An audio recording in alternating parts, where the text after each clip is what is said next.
Welcome back to the Broadman Word, and we are getting back into the plagues in Egypt today. We're going to go to the second plague in Egypt, and that is frogs. Me, as somebody who used to work at PetSmart, frogs are really, really cool. They're not for everybody, but they're really cool animals. Here, though, in this circumstance, probably not so cool. So we'll take a look at that today. And then we'll also take a look at a small difference from the first plague as well. And then, of course, we will take a look at an Egyptian god or goddess that is connected to the plague, because I believe, again, that there is a secret battle between the God of the Bible, the only true God, and the gods and goddesses of ancient Egypt. So we're going to take a look at all of that today. So turn with me to Exodus chapter 8. We're going to be in verses 1 through 15 today. So let's dive right into verse 1. Then the Lord said to Moses, "Go into Pharaoh and say to him, 'Thus says the Lord, let my people go, that they may serve me. But if you refuse to let them go, behold, I will plague all your country with frogs. The Nile shall swarm with frogs, that you shall come up into your house, and into your bedroom, and on your bed, and into the houses of your servants and your people, and into your ovens and your kneading bowls. The frogs shall come up on you, and on your people, and on all your servants.' And the Lord said to Moses, 'Say to Aaron, stretch out your hand with your staff over the rivers, over the canals, and over the pools, and make frogs come up on the land of Egypt.' So Aaron stretched out his hand over the waters of Egypt, and the frogs came up and covered the land of Egypt." All right, let's take a pause there. So, second plague is frogs. And there is just a ton of them. When it says a swarm of frogs, you're not just supposed to think of like a specific number. No, it's to the point where you can't keep track of them. That's how many there are. And a couple things really stand out to me about these frogs. First off, when you and I think about frogs in America, sometimes we think about, well, the American bullfrog. And those things are loud as can be. Like, they are seriously loud. Now, every frog, of course, every frog species is different. So not every frog is going to sound like the American bullfrog. But they are going to make a sound in some way, because that's how they call to each other, and specifically how they call to mate. So for me, I think it is really important to see that the sound in Egypt when this happened must have been just deafening. it would have been annoying. It would have been crazy. Frogs don't stay silent at night either. So how much sleep were they actually getting at this time? It must have been a nightmare. But then the other thing is just how randomly they showed up and where they showed up. So, yes, they come from the Nile River. As we see in verse 3, the Nile shall swarm with frogs. Then in verse 5, to Aaron, stretch out your hand with your staff over the rivers, over the canals, and over the pools. So we see where they come from, but then where they get to is not just the water, but they go everywhere. Verse 3 again, that shall come up into your house, and into your bedroom, and on your bed, and into the houses of your servants and your people, and into your ovens and your kneading bowls. So the other thing that I think that's interesting about this is just how the first plague would have really affected just everyday life and the economy of Egypt with the Nile River, because of how important the Nile River was to ancient Egypt. Here, it's still from the Nile River, but now it's more of just this like mental, like trying to get the sound of frogs out of your head, finding frogs in just random places in your house where you don't think frogs should be or can be. It's just this just constant. So I think for me, that's why this plague is just really kind of crazy. But you have this, they're just everywhere, all over Egypt, and also where the Israelites live as well. But we'll get to that in the future because at a certain point, the plagues don't happen to the Israelites. But we'll get to that later on.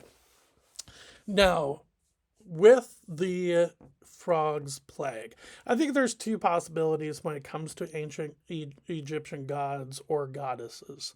I think for me, you could look at Hapy, the god of the Nile that we looked at with the first plague, because the fact that he is a god of the Nile. Now, historically speaking, it could be interesting because he doesn't really show up in records until about the 19th dynasty, which is about 1295 to 1186 BC.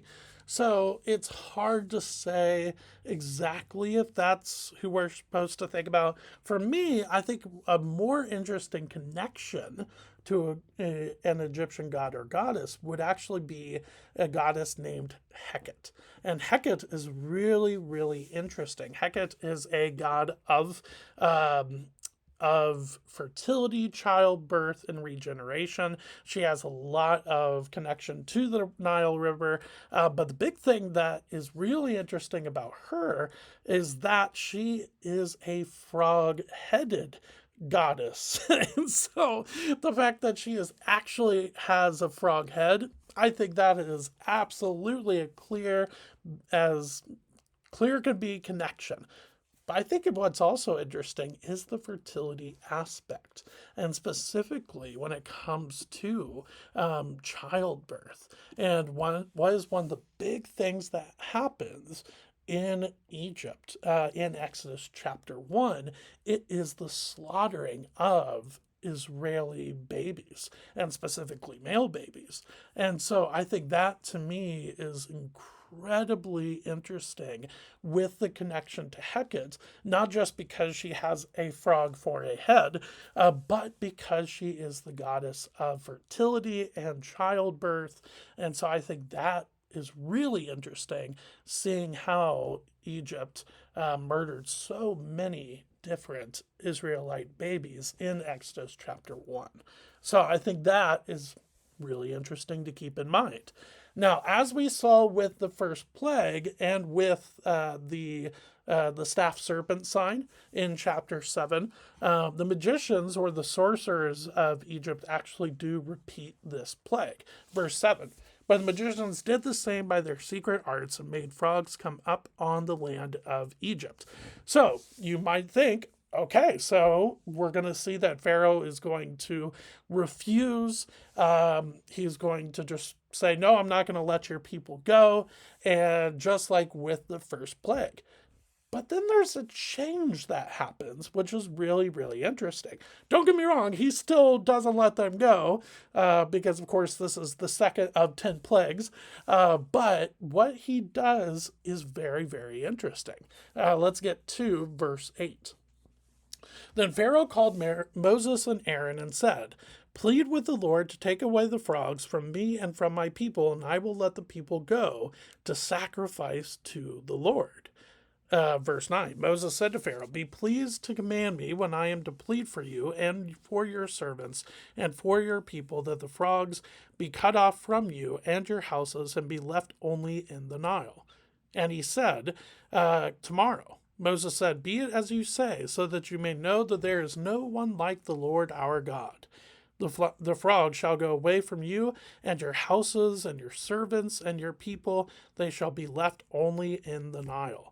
So Moses and Aaron went out from Pharaoh, and Moses cried to the Lord about the frogs, as he had agreed with Pharaoh. And the Lord did according to the word of Moses. The frogs died out in the houses, the courtyards, and the fields, and they gathered them together in heaps, and the land stank. All right, let's pause there. So instead of just saying, nope, I'm not going to let your people go, like he did with the first plague in chapter 7 with the Nile River turning into blood, here with the second plague in frogs, he actually goes, hey, could you take care of this issue? It's almost like he's seeing Moses and Aaron as like pest control, like an ancient pest control. And to me, that's why I think the sound of the frogs must have been absolutely deafening, because Pharaoh is just ready for these things to go. It's not that he says, hey, ask the Lord in verse 8. No, it is plead with the Lord to take away the frogs from me. That word plead is incredibly not, hey, could you just do me a favor? No, it's more like, please get these things away from me because I can't get a lick of sleep right now. I think, to me, that's probably what's going on.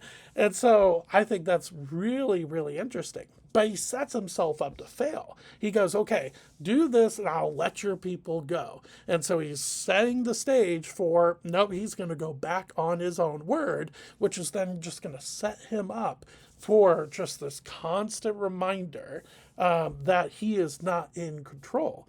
And I think it's interesting that Moses tries to get him to see this as well in verse 10. Be it as you say, so that you may know that there is no one like the Lord our God. He is saying, hey, we'll do this. We'll do exactly what you said. And we'll do it even the time frame that you said when Pharaoh says, do it tomorrow in verse 10. He's giving them all the leeway. And yet, everything goes according to plan, except for the fact that the frogs all died and they stank the whole entire land, which is kind of what I was referencing to earlier. Can you imagine the stink of not just live frogs, but dead frogs too? Oh my gosh. So that must have been just terrifying to think about. But then, after even all of that, verse 15, but when Pharaoh saw that there was a respite, he hardened his heart and would not listen to them as the Lord had said. So even though it looks like Pharaoh might be turning a corner in verse 8, it is definitely not the case. As seen in verse 15. There's a break, the frogs are dead, the sound is no longer there, I can finally get some shut-eye, even though the place stinks to high heaven. I can finally get some shut-eye, and now that I think about it, you know what? No, I'm not going to let Israel go. So, because of that, of course leads to the plagues just keep going on, and Pharaoh just not listening to God. So we are going to continue on with the plagues on Thursday. But thanks for spending a little bit of time with me today as we took a look at the second plague of frogs and started to see maybe a bit of a chink in Pharaoh's armor, but not the case. But I will see you Thursday. Thanks.